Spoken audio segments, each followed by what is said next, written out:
नमस्कार, मैं Suryabhushan Dubey Rameshwaram institute of technology and management के इलेक्ट्रिकल इंजीनियरिंग डिपार्टमेंट में फैकल्टी हूँ। हम लोग का जो प्रीवियस लेक्चर था वो speed control of induction motor पर था। उसमें ये पूरी टॉपिक कवर नहीं हुआ था, तो उसी जो नेक्स्ट आज का लेक्चर है वो भी क्या होगा, speed control of induction motor पर लेक्चर नंबर 2 होगा। तो हमने वहाँ पर पढ़ रहे थे कि स्पीड कंट्रोल को किया जाता है, वो तो समझ चुके थे। स्पीड कंट्रोल के 2 मेथड होते थे जो हम पढ़े थे।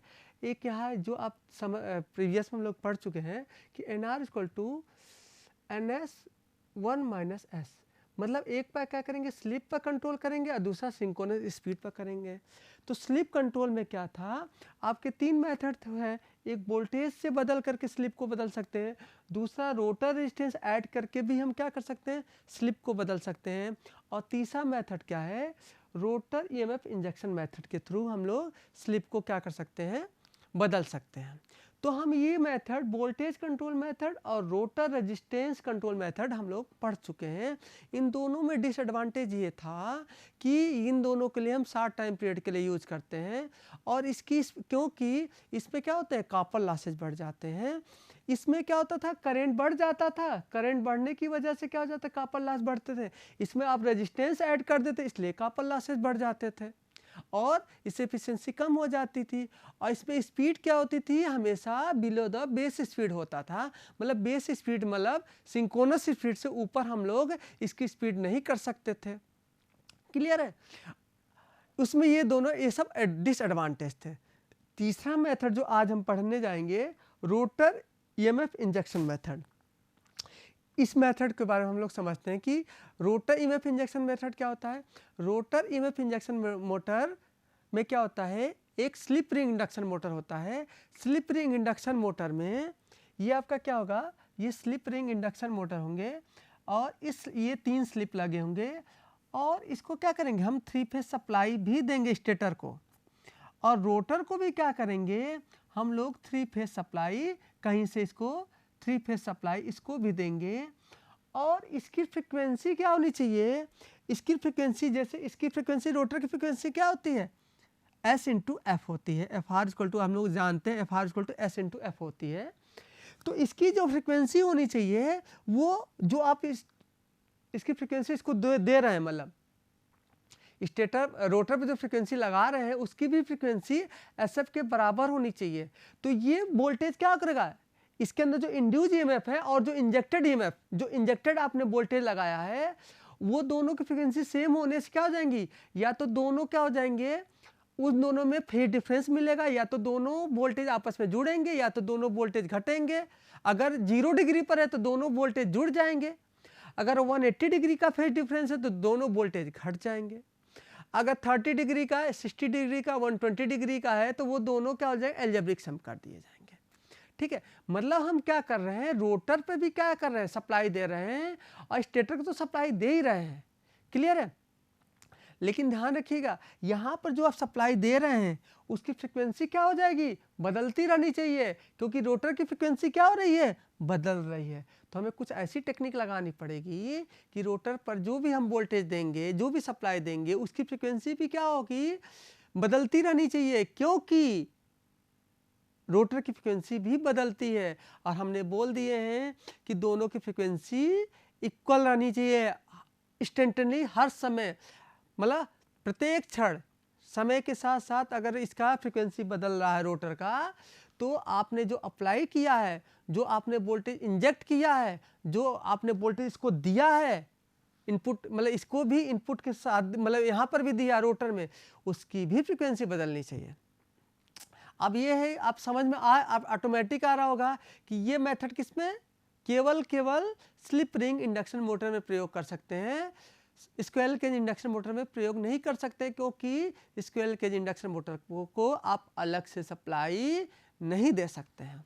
वही हमने लिखा है, इस मेथड में रोटर को एक्सटर्नल ईएमएफ दिया जाता है, इसलिए यह only slip ring induction motor में प्रयोग किए जाते हैं।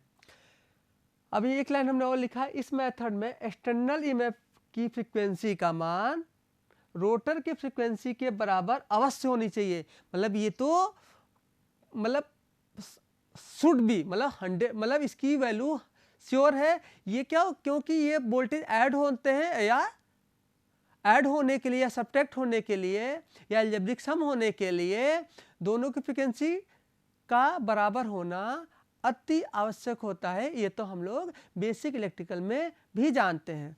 तो इस मेथड से स्पीड का मान इंजेक्टेड ईएमएफ के फेज डिफरेंस पर डिपेंड करता है। मतलब फेज डिफरेंस कैसा है इस पर ये डिपेंड करेगा। अब हम बात करते हैं, यहाँ पर आपने वही जैसे पिछले हमने लिया था कि रोटर के इम्पीडेंस को हम क्या करें, स्टेटर के इम्पीडेंस को इग्नोर कर दिए हैं, आपके रोटर को ले लिया है। रोटर के इम्पीडेंस हमने लिया, ये S2 है और ये क्या R2/S, डैश हटा दीजिए, कोई आवश्यकता नहीं है, हमने रिफर नहीं करते इस बार, ठीक है, केवल हम रोटर के रेजिस्टेंस को ही ले रहे हैं, ठीक है। यहाँ से आपका क्या हो गया, EI = इंजेक्टेड ईएमएफ हुआ, मतलब ये क्या है, इंजेक्टेड जो आपने अलग से रोटर को सप्लाई दिया है, मतलब ये आपका जो स्लिप रिंग था, इस स्लिप रिंग पर आपने क्या किया था, अलग से सप्लाई इंजेक्ट किए थे, वो EI बोल रहे हैं। और जो क्या है SE2, क्या है SE2, एयर गैप की वजह से, ये क्या है आपका रोटर है, इस रोटर में एक एयर गैप की वजह से ईएमएफ पैदा होता है, इस ईएमएफ को क्या बोल रहे हैं, इंड्यूस ईएमएफ बोल रहे हैं, ठीक है। ये क्या है, ये स्लिप पर डिपेंड करता है, ये तो हमें पता भी है। अब बात करते हैं टार्क की, तो जो टार्क होता है TE = क्या होता है, PG/ωs, ये तो हम भी जानते हैं। और यहाँ से PG = क्या लिख सकते हैं, E2I2 cos θ2, ठीक है। अब थोड़ा सा आपको समझ में ये सोच रहे होंगे कि सर आप यहाँ पर SE2 क्यों नहीं लिखे हैं। SE2 इसलिए नहीं लिखे हैं क्योंकि अभी हमने फेज, अभी हम लोग रोटर के ऊपर बैठ करके, मतलब रोटर के ऊपर बैठ करके हमने रेफरेंस किसको लिया, रोटर को लिया है। तो जब रोटर का रेफरेंस लेंगे तो उस समय उसमें वोल्टेज जो होगा वो E2 होगा, और जब हम स्टेटर पर बैठे होंगे तब हम रोटर पर जो वोल्टेज देखेंगे वो क्या होगा, वो SE2 होगा, ठीक है।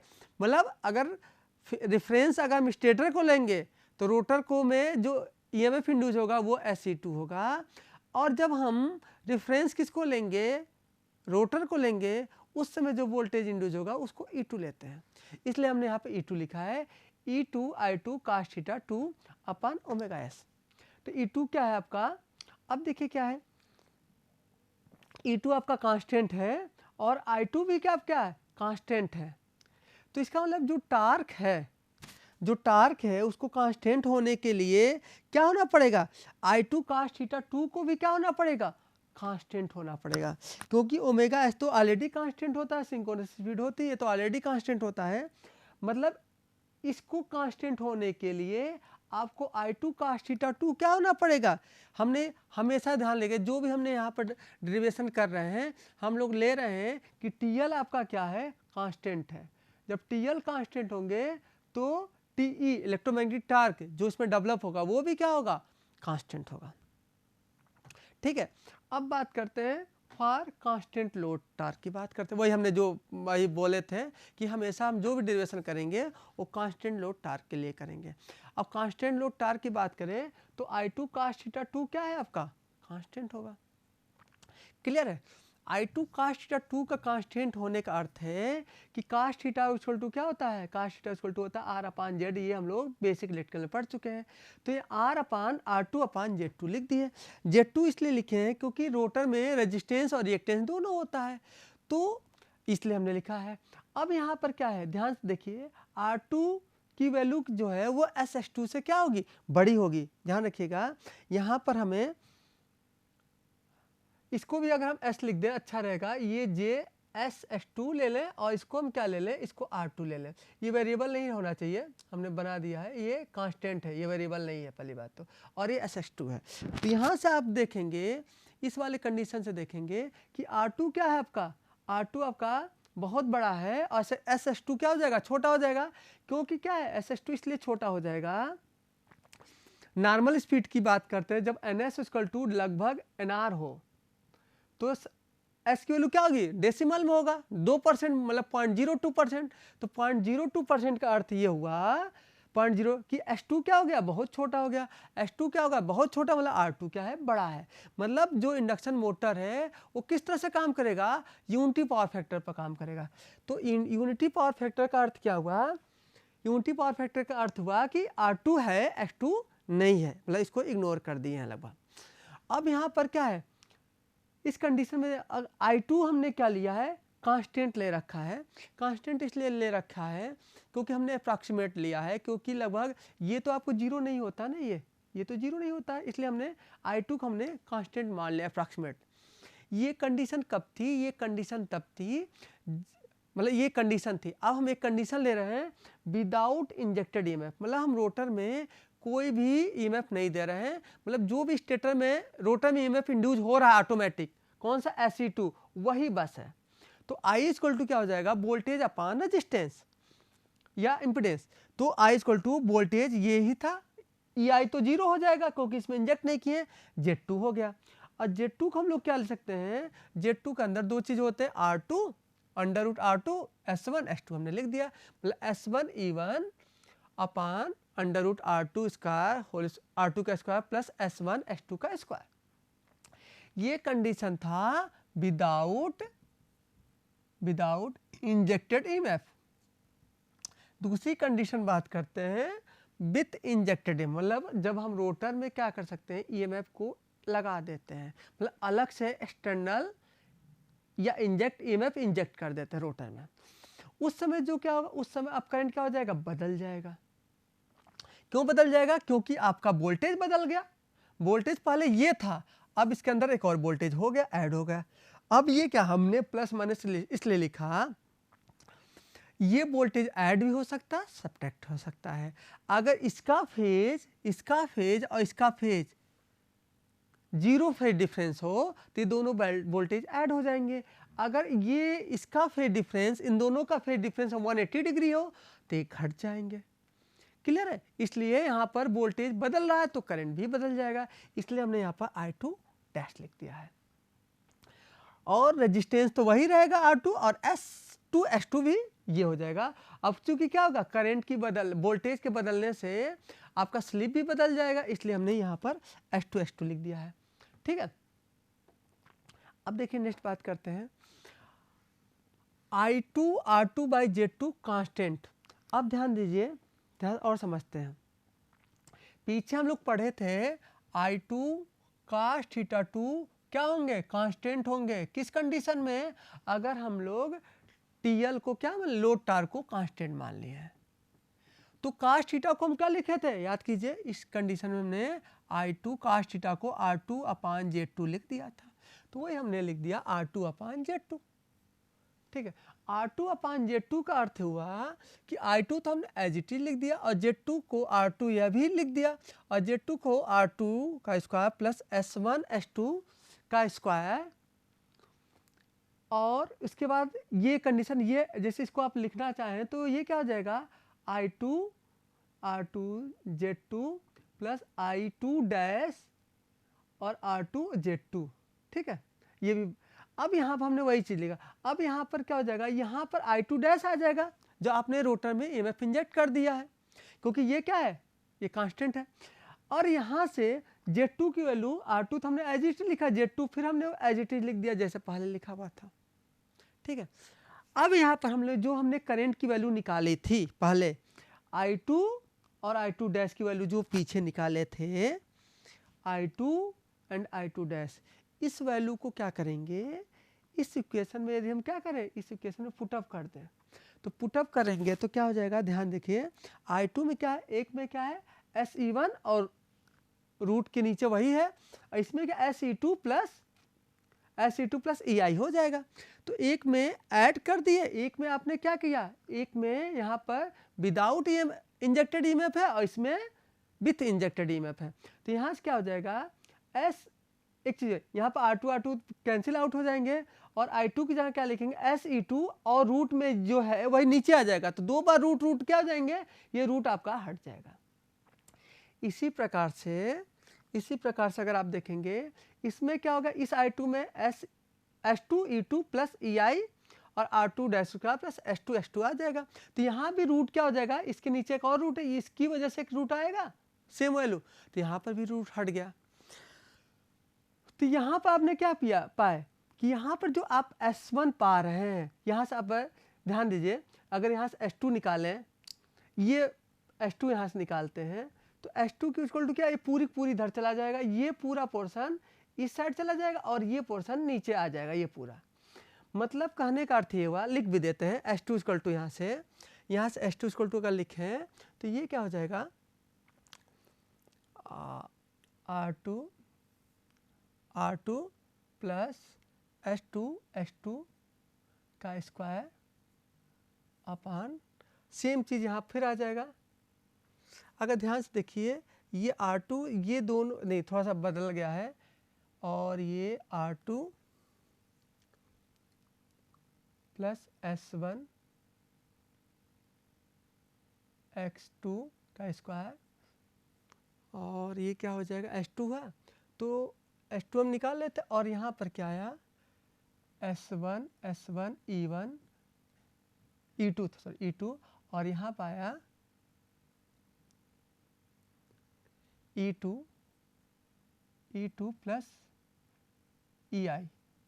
मतलब अगर ये वैल्यू, ये आपका ध्यान, यहाँ फिर यहाँ दोबारा लिख दे E2 प्लस माइनस EI, मतलब अगर ये क्या हो जाएगा, ध्यान से रखिए, तो आप खुद सोचिए, अगर इसमें EMF ऐड हो रहा है, अगर इसमें EMF क्या हो जाएगा, ऐड हो जाएगा, तो नीचे की वैल्यू क्या हो जाएगी, बड़ी हो जाएगी। नीचे की वैल्यू बड़ी होने का अर्थ है कि S2 छोटी हो जाएगी।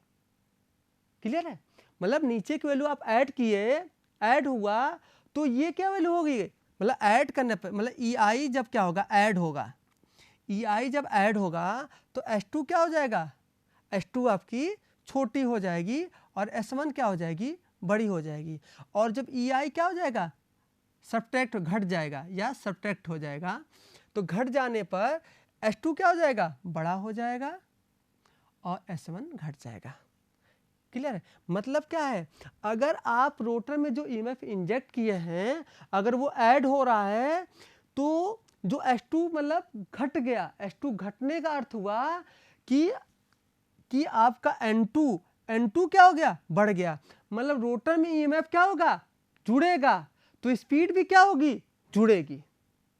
अगर रोटर में EMF क्या होगा, घटेगा, रोटर में जो आपने EMF इंजेक्ट किया है, अगर वो घटा रहा है, तो घटने पर क्या होगा, घटने पर आपने क्या पाया, S2 बढ़ेगा, इसका मतलब स्पीड घटेगी। मतलब रोटर में EMF जुड़ेगा, तो स्पीड बढ़ेगी, रोटर में EMF घटेगा तो स्पीड घटेगी, और भी किस स्पीड से, अब वो बेस स्पीड पर। मतलब अगर ऐड हो गया तो रोटर की स्पीड क्या हो जाएगी, बेस स्पीड से ऊपर चली जाएगी। अगर रोटर में EMF घट गया तो उसकी स्पीड बेस स्पीड से नीचे चली जाएगी, मतलब सिंक्रोनस स्पीड से नीचे हो जाएगी। एक बार फिर से कंक्लूजन ये निकला, अगर रोटर में इंजेक्टेड EMF जो आपने लगाया है, अगर वो जुड़ जा रही है, तो रोटर की स्पीड सिंक्रोनस स्पीड से एबव हो जाएगी, और रोटर में जो आपने EMF इंजेक्ट किया है, अगर वो घट रहा है, तो रोटर की स्पीड सिंक्रोनस स्पीड से नीचे हो जाएगी। मतलब आपने जो इसमें स्पीड का रेंज पाया है, वोल्टेज स्पीड कंट्रोल पाया, वो क्या है, वाइड रेंज है, मतलब 0 से लेकर के बेस स्पीड और बेस स्पीड से एबव तक। ठीक है, तो ये मेथड क्या है, बहुत अच्छा है, क्योंकि इसमें आपको वाइड रेंज मिल रहा है। वही हम लिख रहे हैं, इस मेथड में बिलो बेस स्पीड और एबव बेस स्पीड भी प्राप्त होता, मतलब बेस स्पीड से ऊपर भी मिलेगा और बेस स्पीड से नीचे भी प्राप्त होगी। अब देखिए क्या हमने लिखा है, बिलो बेस स्पीड को सब सिंक्रोनस स्पीड, मतलब नीचे अगर स्पीड है तो सब सिंक्रोनस स्पीड कहेंगे, और यदि ऊपर है तो हम क्या कहेंगे, सुपर सिंक्रोनस स्पीड बोलते हैं। ठीक है, नेक्स्ट हमने लिखा है, मोटर की स्पीड इंजेक्टेड EMF के फेज डिफरेंस पर डिपेंड करती है। जैसे अभी हम समझ देख चुके हैं, ऐड हो रहा है तो जुड़ेगा वोल्टेज, तो स्पीड बढ़ेगी, और घट रहा है तो स्पीड घटेगी। ठीक है, अब हमने एक मेथड पढ़ चुके हैं कि स्लीप कंट्रोल। स्लीप 3 तरह से हमने कंट्रोल किया था, एक वोल्टेज कंट्रोल से किया था, और दूसरा हमने किस पर किया था, rotor resistance, external rotor resistance जोड़ करके हमने स्लिप को कंट्रोल किया था, और तीसरा हमने ईएमएफ इंजेक्ट करके किया था। अब जो नेक्स्ट स्लिप का तो हमने पढ़ चुके। अब हम लोग सिंक्रोनस स्पीड को क्या करके बदल करके स्पीड कंट्रोल पाएंगे। तो यहाँ से आगे देखेंगे तो NS = 120 F/P। तो यहाँ से मतलब फ्रिक्वेंसी को बदलेंगे तो भी क्या हो जाएगा, सिंक्रोनस स्पीड बदलेगी, और सिंक्रोनस स्पीड बदलने से रोटर की स्पीड भी क्या हो जाएगी, वो भी बदल जाएगी। तो एक हुआ फ्रिक्वेंसी कंट्रोल, दूसरा हुआ पोल चेंजिंग, और तीसरा हुआ स्लिप पावर रिकवरी। तीनों हम लोग अलग अलग पढ़ते हैं। तो सबसे पहले हम लोग क्या पढ़ते हैं, फ्रीक्वेंसी कंट्रोल पढ़ते हैं कि फ्रीक्वेंसी कंट्रोल क्या होता है। अब देखिए फ्रीक्वेंसी कंट्रोल, यहाँ से अगर ध्यान देखें NS = 120 F/P, मतलब क्या है, फ्रीक्वेंसी को बदल करके आप क्या करेंगे, NS बदल देंगे, और NS बदल जाएगा तो क्या हो जाएगा, आपका NS बदलेगा तो रोटर स्पीड भी क्या हो जाएगी, वो भी बदल जाएगी। क्लियर है। अब ये देखिए, मतलब इसको बदलने से, मतलब हम फ्रीक्वेंसी को बदलने से क्या फ़ायदा क्या नुकसान है, उसको हम लोग थोड़ा समझते हैं। देखिए, अब देखिए जो फ्लक्स होता है वो V/F के प्रोपोर्शनल होता है। ठीक है। अगर आप मान लेते हैं कि फ्रीक्वेंसी को क्या कर रहे हैं, कम कर रहे हैं, तो फ्रीक्वेंसी कम करेंगे तो क्या होगा, फ्लक्स भी क्या होगा आपका, इंक्रीज करेगा, क्योंकि ये इन्वर्सली प्रोपोर्शनल है। लेकिन हमें पता है कि फाई आपका क्या होता है, कांस्टेंट होता है। तो फाई कांस्टेंट होने का अर्थ ये हुआ कि अगर आप क्या करेंगे, फ्रीक्वेंसी को कम करेंगे तो वोल्टेज भी क्या होगा, उसी रेशियो में कम होना पड़ेगा। ठीक है। अब क्या है, फ्रीक्वेंसी को आप लोग कैसे बदलते हैं, आप तो इन्वर्टर के थ्रू इसको आप लोग बदल देते हैं। लेकिन वोल्टेज को आप कैसे बदल लेंगे, वोल्टेज को बदलने के लिए आप इसमें जो PWM, मतलब इन्वर्टर में जो आप PWM कंट्रोलर लगाएंगे, उससे क्या होगा, उसके थ्रू बदल देंगे, मतलब उसकी चौड़ाई को बदल करके, पल्स उसकी बिट्स को बदल करके या मॉड्यूलेशन करके, चेंज करके हम लोग क्या करते हैं, स्पीड को कंट्रोल कर सकते हैं। अब यहाँ से वोल्टेज को बदलने से, ये तो हो गया, हमने लिख लिए। अब यहाँ से SMT क्या होता है, R2/S2 होता है। और ध्यान देखिए जो S2 क्या होता है, S2 में क्या होता है, ओमेगा XL = ω/L होता है, मतलब X में क्या होता है, ओमेगा में 2πf होता है।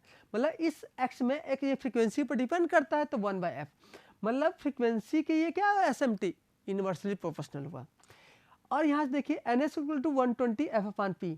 तो यहाँ से ध्यान से देखिए, तो ये जो फ्रीक्वेंसी है, तो जो सिंक्रोनस स्पीड है वो किस पे प्रोपोर्शनल है, वो भी फ्रीक्वेंसी के प्रोपोर्शनल है। दो चीज़ हमें मिला। और टार्क की बात करते हैं, मैक्सिमम टार्क में क्या R2/S2 बराबर हो जाते हैं, तो ये क्या हो जाएगा, V1² / 2S2 हो जाएगा। ये हम लोग पढ़ भी चुके हैं। तो यहाँ से V1² और S2 में क्या है, यहाँ पर एक फ्रीक्वेंसी है और यहाँ पर एक फ्रीक्वेंसी है, तो दो फ्रीक्वेंसी होगा तो F² हो जाएगा। मतलब जो मैक्सिमम टार्क है वो F² के प्रोपोर्शनल होगा। F² के प्रोपोर्शनल का अर्थ ये हुआ कि वोल्टेज जितना बढ़ाएंगे उतना ही फ्रीक्वेंसी भी बढ़ेगी, क्योंकि V/F को क्या होना है, कांस्टेंट होना है। मतलब आपका जो मैक्सिमम टार्क है, मतलब फ्रीक्वेंसी के साथ साथ जो आपने जो टेक्निक लगाया फ्रीक्वेंसी कंट्रोल, इसमें आपका जो TEM है, मतलब मैक्सिमम टार्क, वो क्या रहेगा, कांस्टेंट होगा, क्योंकि जितना वोल्टेज बढ़ेगा उतनी फ्रीक्वेंसी बढ़ेगी, या जितना फ्रीक्वेंसी कम होगा उतना ही वोल्टेज भी कम होगा। इसका जो मतलब मैक्सिमम टार्क वो क्या रहेगा, कांस्टेंट होगा। आप इस ग्राफ से भी समझ सकते हैं। ध्यान से देखिए, ये आपका ग्राफ बनाया गया है, तो ये अलग है, ये 50 हर्ट्ज है, ये 30 हर्ट्ज है, ये 48 हर्ट्ज है, 54 है, 60 हर्ट्ज है। यहाँ पे जो मैक्सिमम टार्क जो TM है वो क्या है आपका, वो कांस्टेंट आप पा रहे हैं। ये थोड़ा सा, और ये आप सोचेंगे ये कम है, नहीं, ये जब ऊपर जाएगा तो यहाँ से आप मैक्सिमम टार्क यहाँ इसको मिल जाएगा इस तरह से। तो यहाँ पर क्या है, आपका फ्रीक्वेंसी कंट्रोल में जो आपका है जो मैक्सिमम टार्क वो क्या है, कांस्टेंट है। अब बात करते हैं स्टार्टिंग टार्क की, बात करते हैं। स्टार्टिंग टार्क क्या होता है, यहाँ पर 3/ω/s V1² R2/S2 हो जाएगा। तो यहाँ से अगर ध्यान से देखिए, यहाँ पर S2² होता है, तो h2 स्क्वायर होगा, तो v1 स्क्वायर तो है ही, इसमें एक फ्रीक्वेंसी है और इसके अंदर दो फ्रीक्वेंसी है, तो दो फ्रीक्वेंसी मिल करके क्या हो जाएंगे, थ्री फ्रीक्वेंसी हो जाएंगे, मतलब फ्रीक्वेंसी का क्यूब हो जाएगा। और आपने जितना वोल्टेज बढ़ाया उतना फ्रीक्वेंसी बढ़ाया, तो ये स्क्वायर स्क्वायर मतलब जितना आपने बोला वोल्टेज, जैसा आपने लिखा v बाई एफ, क्या है आपका कांस्टेंट आपने लिखा, तो v प्रोपोर्शनल टू एफ हुआ, v इस तरह लिखना, v प्रोपोर्शनल टू एफ हुआ, मतलब ये भी क्या है फ्रीक्वेंसी का, मतलब इसकी जगह भी आप फ्रीक्वेंसी लिख सकते हैं, तो यहाँ पर frequency square upon frequency Q हो जाएगा, तो एक क्यूब और ऊपर ये एफ स्क्वायर और ये एफ क्यू हो जाएगा, तो ये पूरा कट जाएगा, ये तो 1 बाई एफ बचेगा, मतलब स्टार्टिंग टार्क क्या है, फ्रीक्वेंसी के इनवर्सली प्रोपोर्शनल है, मतलब फ्रीक्वेंसी बढ़ता जाएगा, अगर फ्रीक्वेंसी क्या हुआ बढ़ता जाएगा तो स्टार्टिंग टार्क भी क्या होता जाएगा, घटता जाएगा। यहाँ से देखिए फ्रीक्वेंसी बढ़ गया तो स्टार्टिंग टार्क यहाँ पर आया, फ्रीक्वेंसी और बढ़ा तो स्टार्टिंग टार्क और कम हुआ, फ्रीक्वेंसी और बढ़ा तो स्टार्टिंग टार्क और कम हुआ, फ्रीक्वेंसी और बढ़ी तो स्टार्टिंग टार्क और, मतलब फ्रीक्वेंसी बढ़ने पर स्टार्टिंग टार्क क्या होता जाएगा, कम होता जाएगा, लेकिन आपका मैक्सिमम टार्क वही रहेगा। क्लियर है? इस प्रकार फ्रीक्वेंसी का कम करने के बाद सिंक्रोनस स्पीड कम होती है, लेकिन मैक्सिमम टार्क कांस्टेंट रहती है और स्टार्टिंग टार्क इंक्रीज होती है। क्लियर है? अब बात करते हैं एट लो स्पीड की बात करते हैं। लो स्पीड पर क्या है, लो speed t equal to 3/ωs SV1 upon R2 dash, क्योंकि आपने ये पाए। अब यहाँ से इफ लोड टार्क क्या है आपका कांस्टेंट, तो लोड टार्क कांस्टेंट होने के लिए आपका SV1 अपान ωs ये क्या होना पड़ेगा, कांस्टेंट होना पड़ेगा। ठीक है, तो कांस्टेंट होने का अर्थ क्या है, अगर स्लिप को इक्वल टू क्या लिख सकते हैं, ns माइनस NR अपान NS और V1 स्क्वायर ωs। और यहाँ से आप ध्यान से देखिए ये V1 स्क्वायर, ये V1 हाँ, तो ये आपका यार ठीक है, तो ये इस V1 को आपने V1 लिखा और इस ωs को ωs लिखा, तो ठीक है, यहाँ से इसमें फ्रीक्वेंसी है और इसके अंदर भी फ्रीक्वेंसी है, तो दोनों को हमने क्या लिखा, एफ स्क्वायर लिख दिया, और ये V1 को ऐसे लिखा NS माइनस NR अपान V1 स्क्वायर। तो यहाँ से अगर आगे चलें तो क्या है, ये ऑलरेडी क्या है V1 by F1, V1 square और F स्क्वायर, मतलब दोनों क्या है बराबर रेशियो में बढ़ेंगे या घटेंगे, तो बराबर रेशियो में बढ़ेंगे या घटेंगे, इसका अर्थ है ये दोनों क्या होंगे, कांस्टेंट होंगे। दोनों का कांस्टेंट होने का अर्थ ये है कि ये आपका कांस्टेंट हुआ, तो इसका NS माइनस NR क्या होगा, कांस्टेंट होगा।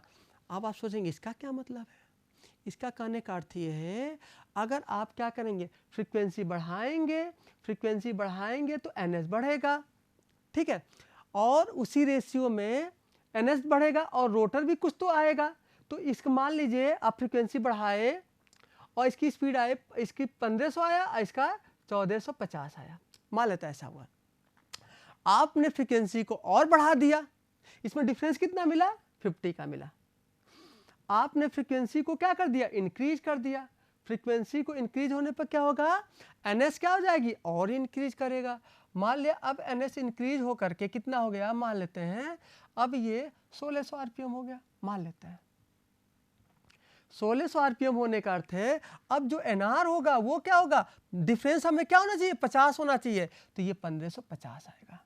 क्लियर है? तो यही बोलना चाह रहे हैं कि NS माइनस NR की वैल्यू क्या होगी, कांस्टेंट होगी, मतलब फ्रीक्वेंसी को बदलिए या घटाइए, लेकिन NS माइनस NR क्या होगा, कांस्टेंट होगा।